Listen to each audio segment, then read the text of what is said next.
nuk është e thënë, zhvillimi varet nga planifikimi. Që të zhvillojmë një zonë, duhet të planifikojmë atë më parë dhe duke planifikuar ne kuptojmë ku mund të ndërhyet, si mund të ndërhyet, në çfarë volumesh ndërtimore mund të ndërhyet e kështu me radhë.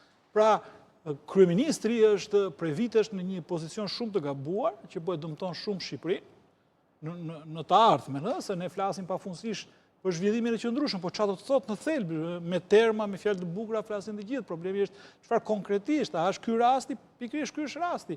A duam të shkatrojmë habitate natyrore për një fantazi se atje mund të zhvillohet turizmi? Kjo është një baraspesh ose një peshore që duhet parë si nga ku shan shkon. Duhet ta zhvillojmë patjetër këtë zonë apo mund ta shtym këtë zonë drejt një zhvillimi të tjetër? Drejt një territori tjetër. Mbi të gjitha duhet kuptojmë edhe një gjë që një zonë është e bukur pikërisht sepse ka këto element natyror, nuk po hyj tek elementet kush janë. Nëse ne ndërtojmë atje, praktikisht ja kemi hequr, ja kemi shkatruar këto element natyror dhe s'është më e bukur ose s'është më një element që mund të shtohet le të themi industrisë turizmit në vend.